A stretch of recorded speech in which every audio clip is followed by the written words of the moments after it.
여러분, 혹시 누군가와 대화를 나누고 집으로 돌아오는 길에 입안이 씁쓸하고 가슴 한구석이 꽉 막힌 듯한 후회를 느껴보신 적 없으신가요? 분명 즐겁게 웃으며 떠들었던 것 같은데 돌이켜보면 내가 굳이 하지 않아도 될 말을 너무 많이 쏟아냈다는 생각에 밤잠을 설쳐본 경험 말입니다. 우리는 종종 침묵이 가져다주는 어색함을 견디지 못해서 혹은 상대방에게 내가 괜찮은 사람, 믿을 만한 사람으로 보이고 싶은 욕심 때문에 나를 지키는 울타리의 빗장을 스스로 풀어버리곤 합니다. 특히 나이가 들어갈수록 사람이 그리워지고 내 이야기를 들어줄 누군가가 절실해지기에 우리는 더 쉽게 마음을 열고 경계를 허물게 됩니다. 하지만 인생의 가장 큰 시련과 배신은 언제나 내가 가장 믿었던 사람, 외속을 가장 많이 보여준 사람으로부터 시작된다는 것을 우리는 아픈 경험을 통해 뒤늦게 깨닫곤 합니다. 조선 후기 실학의 대가이자 수많은 유배 생활 속에서도 인간 본성에 대한 깊은 통찰을 남기신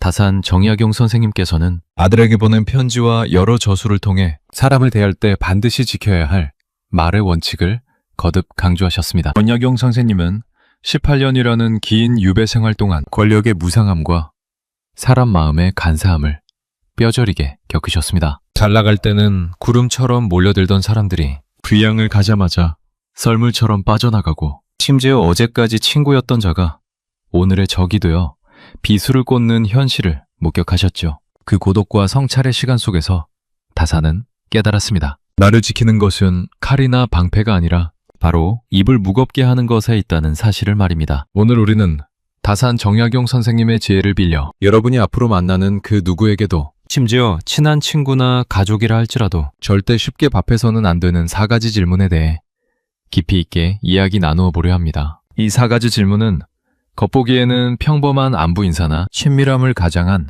호기심처럼 보입니다. 하지만 그 이면에는 여러분의 약점을 파고들고 여러분의 평온한 노후를 뒤흔들며 결국에는 소중한 인간관계마저 파괴할 수 있는 날카로운 함정이 숨겨져 있습니다. 사람을 만날 때 이 4가지만 주의 깊게 살피고 입을 닫으십시오. 첫째, 나의 구체적인 재산과 돈에 관한 질문입니다. 둘째, 나의 치명적인 약점이나 비밀을 묻는 질문입니다. 셋째, 제3자에 대한 나의 솔직한 평판을 묻는 질문입니다. 넷째, 아직 이루어지지 않은 나의 미래 계획에 대한 질문입니다. 본격적인 이야기에 앞서 잠시 짧은 이야기를 하나 들려드리겠습니다. 어느 마을에 사람 좋기로 소문난 김 씨라는 분이 계셨습니다. 그는 평생 성실하게 일해 노후에 꽤 넉넉한 자산을 모았고 사람을 좋아해서 술자리에서 친구들에게 밥을 사는 것을 즐거움으로 여겼습니다. 어느 날 오랜만에 만난 고향 후배가 김 씨에게 살갑게 다가와 물었습니다.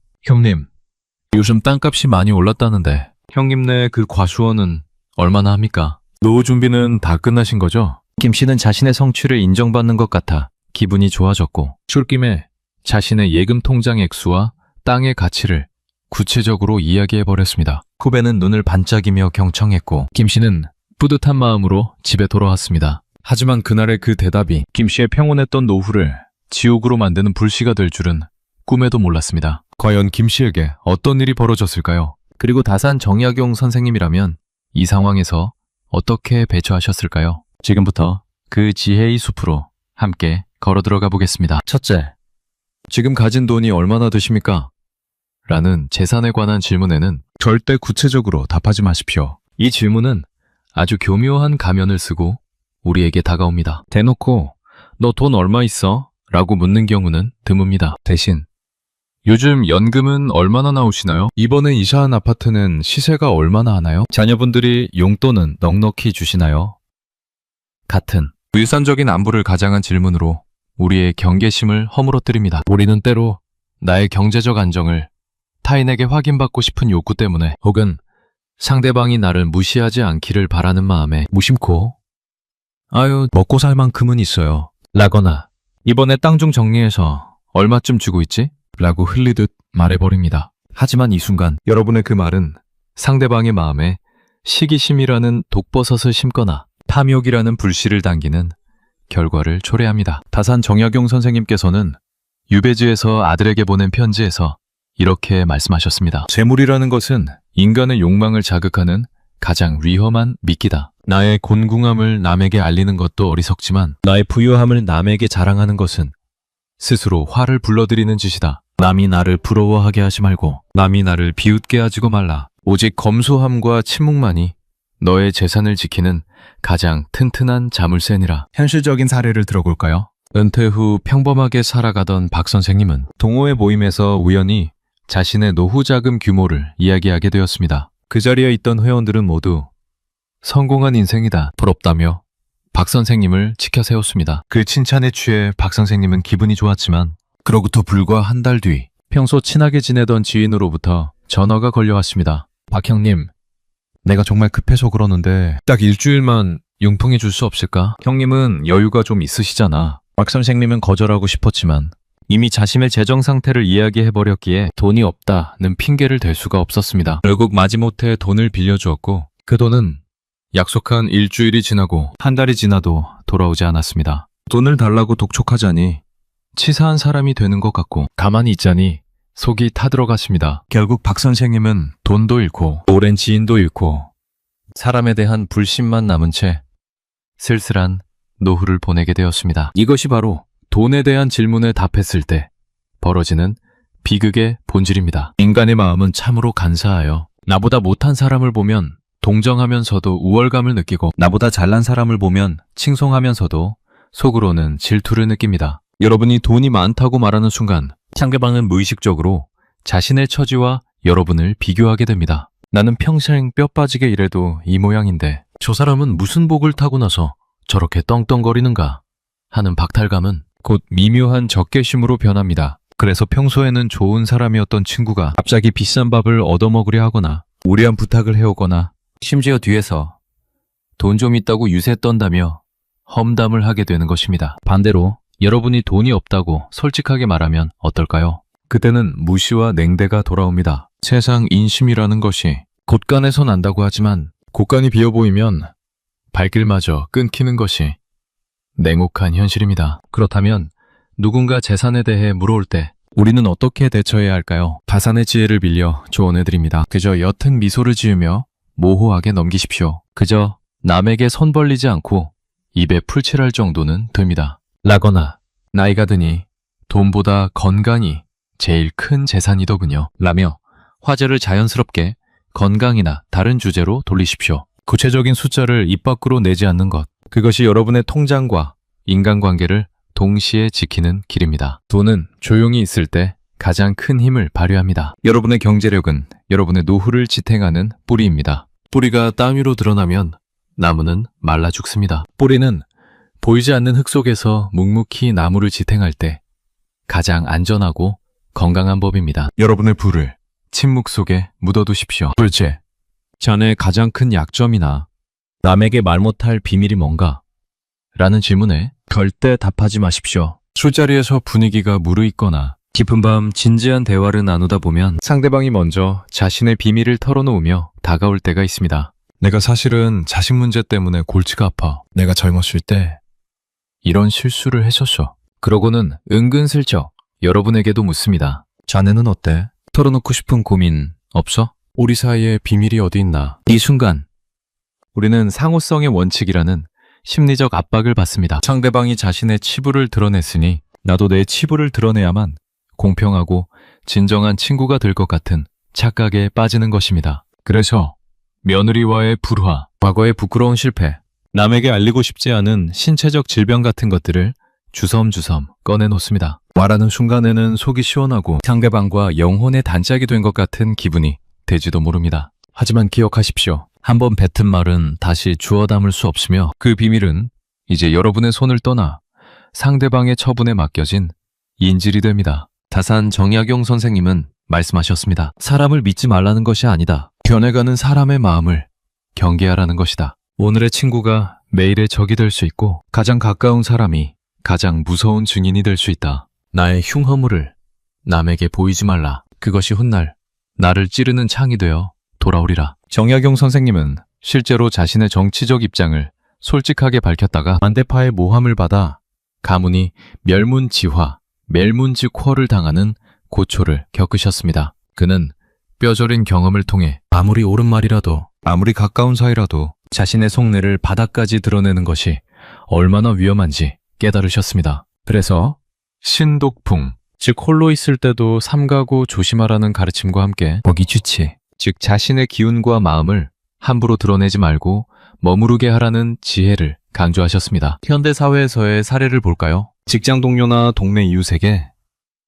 사실 우리 남편이 밖으로 좀 돌아 라며 가정사를 하소연했던 최 여사님. 그녀는 그저 위로받고 싶었을 뿐입니다. 하지만 며칠 뒤 동네 미용실에서 자신의 가정사가 안주거리가 되어 씹히고 있다는 사실을 알게 되었습니다. 어머, 그 집 남편이 바람났다며 여자가 얼마나 덜덜 볶았으면 그랬겠어. 말은 돌고 돌면서 살이 붙고 왜곡되어 최 여사님은 피해자가 아닌 원인 제공자로 둔갑해 있었습니다. 그 말을 전한 사람은 처음에 비밀을 털어놓았던 그 친한 이웃이었습니다. 그 이웃이 아기를 가지고 그랬을까요? 아닙니다. 그저 남의 불행은 사람들의 흥미로운 이야기거리에 불과하기 때문입니다. 누군가에게는 피눈물 나는 고통이 누군가에게는 지루함을 달래줄 가십거리가 되는 것이 인간 세상의 비정한 이치입니다. 또한 야점을 아는 사람은 결정적인 순간에 그것을 무기로 사용합니다. 관계가 좋을 때는 그 비밀이 우리를 묶어주는 끈이 되지만 관계가 틀어지는 순간 그 비밀은 나를 협박하는 칼이 됩니다. 너 그때 그랬잖아. 내가 다 풀어버릴까? 라는 말이 나오지 않으리라고 누가 장담할 수 있겠습니까? 인간관계는 영원하지 않습니다. 사랑도 식고 우정도 변합니다. 변하지 않는 것은 오직 내가 내 입으로 뱉은 그 샷일 뿐입니다. 그러므로 누군가 여러분의 깊은 속내나 약점을 물어올 때는 부드럽지만 단호하게 선을 그어야 합니다. 살다 보면 이런저런 걱정이야 누구나 있죠. 그저 잘 넘기려고 노력할 뿐입니다. 라고 뭉뚱그려 답하십시오. 혹은 지나간 일은 잊고 앞으로 즐겁게 사는 생각만 하려네 라며 긍정적인 방향으로 대화를 이끄십시오. 여러분의 약점을 스스로 보호할 때 타인도 여러분을 함부로 대하지 못합니다. 속이 훤히 들여다보이는 물은 깊이가 없어 보이지만 바닥을 알 수 없는 깊은 물은 사람들이 두려워하며 경외심을 갖습니다. 여러분의 마음을 깊은 연못처럼 만드십시오. 그 안에 무엇이 살고 있는지, 얼마나 깊은지 아무도 모르게 하십시오. 그것이 험한 세상에서 여러분의 존엄을 지키는 위험이 됩니다. 셋째, 자네는 그 사람에 대해 어떻게 생각하나? 라는 제3자에 대한 평가를 묻는 질문에 절대 답하지 마십시오. 이것은 인간관계에서 가장 빈번하게 일어나는 함정이자 가장 치명적인 덫입니다. A라는 사람이 여러분에게 와서 자리에 없는 B에 대해 묻습니다. B, 그 친구 좀 성격이 까칠하지 않아? 저번에 보니까 자네한테도 좀 무례하게 구는 것 같던데? 이 질문은 순수한 의견 교환이 아닙니다. 여러분에게 동의를 구하는 것이며 더 나아가 공범을 만들려는 시도입니다. 만약 여러분이 그 분위기에 휩쓸려 맞아, 나도 좀 그렇게 느꼈어. 사람이 좀 배려가 없더라 라고 맞장구를 치는 순간 여러분은 돌이킬 수 없는 강을 건너게 됩니다. 다산 정약용 선생님은 구하지문 쿠구어지먼, 즉 이분 재앙을 불러들이는 문이라 하셨습니다. 특히 남을 비방하거나 평가하는 말은 반드시 발 없는 말이 되어 천리를 가고 결국에는 당사자의 귀에 들어가게 되어 있습니다. 재미있는 것은 말이 전해질 때는 A가 B 욕을 하더라가 아니라 여러분이 B 욕을 하더라로 전해진다는 사실입니다. 질문을 던진 A는 쏙 빠지고 맞장구 친 여러분만 나쁜 사람이 되어 있는 경우가 허다합니다. 실제 사례를 생각해 봅시다. 회사에서 부장님이 과장님에 대해 묻습니다. 김 과장, 요즘 일하는 게 좀 느슨하지 않나? 자네가 보기엔 어때? 여기서 정직하게 네, 좀 그런 면이 있습니다 라고 대답했다면 어떻게 될까요? 부장님은 그 말을 근거로 김 과장을 질책할 것이고 김 과장은 동료들이 너 일 못한다고 하더라 는 말을 전해 듣게 될 것입니다. 그 동료가 바로 여러분이라는 것을 알게 된 김 과장은 여러분을 원망하게 되겠죠. 반대로 아닙니다. 김 과장 열심히 합니다 라고 대답했다면 부장님은 자네는 사람 보는 눈이 없군 이라며 여러분을 불신할 수도 있습니다. 이처럼 남을 평가하는 질문은 긍정적으로 답하든 부정적으로 답하든 어느 쪽으로든 곤란한 상황을 만드는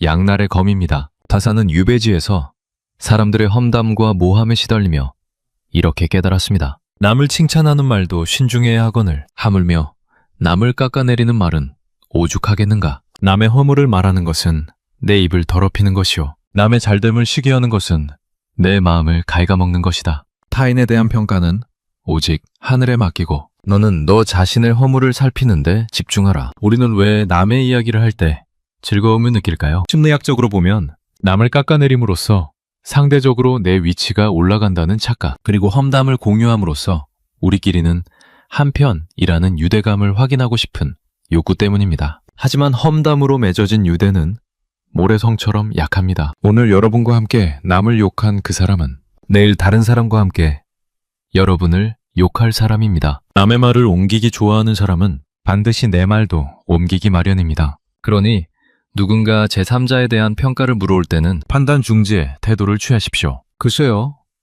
제가 그 사람을 깊이 겪어보지 않아서 잘 모르겠습니다. 라고 한 발 물러서거나 사람마다 다 장단점이 있지 않겠습니까? 저에게는 참 좋은 분이었습니다. 라고 상대방의 장점만을 짧게 언급하고 입을 다무십시오. 설령 그 사람이 천하의 몹쓸 사람이라 할지라도 여러분의 입으로 그를 단죄하려 하지 마십시오. 여러분의 입에서 나가는 말은 곧 여러분의 인격입니다. 남을 헐뜯는 말이 가득한 입은 쓰레기통과 같고 남을 존중하고 아끼는 말이 나오는 입은 향기로운 꽃바구니와 같습니다. 여러분은 쓰레기통이 되시겠습니까? 아니면 꽃바구니가 되시겠습니까? 모른다, 글쎄다 라는 말은 무책임한 회피가 아니라 불필요한 갈등의 불씨를 끄는 가장 지혜로운 소방수입니다. 타인에 대한 평가를 멈출 때 비로소 여러분의 마음에도 평화가 찾아옵니다. 넷째, 앞으로 뭐 할 계획인가?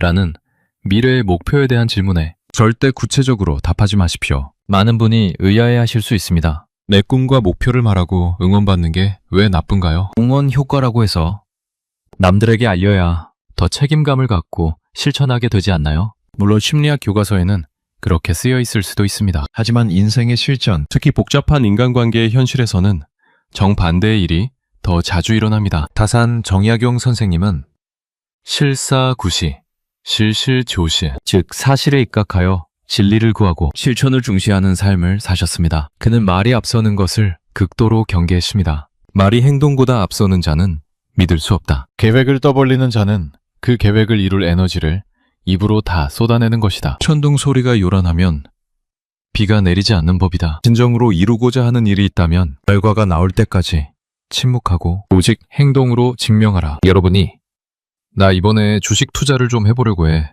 나 이제부터 매일 아침 운동을 시작할 거야. 나 조만간 책을 한 권 써볼까 해. 라고 말하는 순간 두 가지 부정적인 반응이 기다리고 있습니다. 첫 번째는 김 빼기입니다. 야, 네 나이에 무슨 주식이야. 그러다 깡통 찬다. 작심삼일하지 말고 그냥 살던 대로 살아. 책은 아무나 쓰나. 이런 부정적인 피드백은 여러분의 의지를 꺾고 시작도 하기 전에 두려움을 심어줍니다. 가까운 사람일수록 여러분의 변화를 달가워하지 않을 수 있습니다. 왜냐하면 여러분이 변화하고 성장하면 자신이 뒤처진다고 느끼기 때문입니다. 그래서 걱정을 가장한 저주를 퍼붓습니다. 너를 위해서 하는 말인데. 다음에 시작되는 말들은 대개 여러분의 발목을 잡는 족쇄가 됩니다. 두 번째는 에너지의 분산입니다. 우리의 뇌는 신기하게도 목표를 말로 내뱉고 남들에게 멋지다, 응원한다는 반응을 얻는 순간 마치 그 일을 이미 이룬 것과 같은 도파민을 분비합니다. 말함으로써 얻는 만족감에 취해 정작 그 일을 실행할 때 필요한 끈기와 열정은 식어버리는 것입니다. 입으로 에너지를 다 써버렸으니 손발을 움직일 힘이 남아있지 않게 됩니다. 사례를 들어보겠습니다. 퇴직 후 귀농을 꿈꾸던 최 부장님은 만나는 사람마다 자신의 청사진을 자랑했습니다. 매년에 시골 가서 집 짓고 배추 농사 지어서 김장도 담가줄게. 친구들은 부러워했고 최 부장님은 이미 귀농에 성공한 사람처럼 우쭐했습니다. 하지만 막상 땅을 알아보고 집을 짓는 과정은 고난의 연속이었습니다. 힘든 순간이 올 때마다 친구들의 말이 떠올랐습니다. 야, 시골 생활 힘들다더라. 그냥 편하게 아파트 살지. 왜 사서 고생이냐. 처음엔 응원인 줄 알았던 그 말들이 힘들 때는 포기의 구실이 되었습니다. 결국 최 부장님은 사람들이 내 그럴 줄 알았다며 비웃겠지 라는 생각에 체면치레로 억지로 버티다 결국 병을 얻고 다시 도시로 돌아왔습니다. 만약 그가 아무 말 없이 조용히 준비하고 작게나마 실행에 옮긴 뒤에 수확한 배추를 친구들에게 보내줬다면 어땠을까요? 그 결과 자체가 그 어떤 말보다 강력한 웅변이 되었을 것입니다. 여러분의 꿈은 아기 새와 같습니다. 알에서 갓 깨어난 아기 새는 너무나 연약해서 사람들의 손을 타면 금방 죽고 맙니다. 여러분의 계획이 단단한 날개를 갖고 하늘로 날아오를 수 있을 때까지 가슴속에 비밀스럽게 품으십시오. 누군가 요즘 뭐 준비해? 라고 묻거든 그냥 소소하게 이것저것 알아보고 있어 라고 얼버무리십시오. 그리고 묵묵히 행동하십시오. 세상은 여러분의 말이 아니라 여러분이 보여주는 결과에만 진정한 관심을 가집니다. 보여주기 위해 살지 말고 하라는 것을 보여주십시오. 이루어지지 않은 계획을 말하는 것은 잊지 않은 과일을 따는 것과 같습니다. 충분히 익을 때까지 기다리는 인내. 그것이 여러분의 꿈을 현실로 만드는 비결입니다. 여러분, 지금까지 다산 정약용 선생님의 지혜를 빌려 누구를 만나든 절대 답하지 말아야 할 4가지 질문에 대해 알아보았습니다. 하나, 나의 재산과 돈에 대한 질문. 둘, 나의 치명적인 약점과 비밀에 대한 질문. 셋, 제3자에 대한 평가를 유도하는 질문. 넷, 아직 이루지 못한 미래 계획에 대한 질문. 이 4가지 원칙을 관통하는 하나의 핵심은 무엇일까요? 그것은 바로 나를 지키는 침묵입니다. 우리는 너무 많은 말을 하며 살아갑니다. 채워지지 않는 공허함을 말로 채우려 하고 불안한 관계를 말로 묶어두려 합니다. 하지만 다산 선생님은 우리에게 가르쳐줍니다. 진정한 관계는 말이 아니라 마음으로 맺어지는 것이며 진정한 위험은 쏟아내는 말이 아니라 삼가고 아끼는 말에서 나온다는 것을 말입니다. 말을 아끼는 것은 단순히 입을 다무는 소극적인 행위가 아닙니다. 그것은 내 안의 에너지를 보호하고 타인의 시선으로부터 자유로워지며 나의 삶을 주체적으로 이끌어가겠다는 가장 적극적인 결단입니다. 오늘부터 누군가를 만날 때 이 4가지 질문이 나오면 마음속에 빨간 불을 켜십시오. 그리고 한 템포 쉬어가십시오. 급하게 대답하려 하지 말고 미소 지으며 침묵하거나 지혜롭게 화제를 돌리십시오. 그 짧은 멈춤이 여러분의 인생을 불필요한 고통과 후회로부터 구해줄 것입니다. 말하지 않음으로써 더 많은 것을 말하는 사람, 보여주지 않음으로써 더 깊은 신뢰를 얻는 사람, 자신의 삶을 소란스러운 장터가 아니라 고요하고 깊은 숲처럼 가꾸는 사람. 여러분이 바로 그런 현명하고 기품 있는 어른이 되시기를 진심으로 응원합니다. 여러분의 말 한마디 한마디가 뺨을 베는 칼이 아니라 여러분을 지키는 방패가 되고 세상을 비추는 등불이 되기를 바랍니다. 오늘 들려드린 이 이야기가 여러분의 복잡한 인간관계에 작은 쉼표가 되고 지친 마음에 단단한 위로가 되었기를 바랍니다. 오늘 하루도 말은 줄이고 행복은 늘리는 평온한 하루 보내시길 바랍니다. 오늘 이야기가 여러분의 삶에 깊은 울림을 주었다면 구독과 좋아요로 함께 해주세요. 감사합니다. 지혜의 숲이었습니다.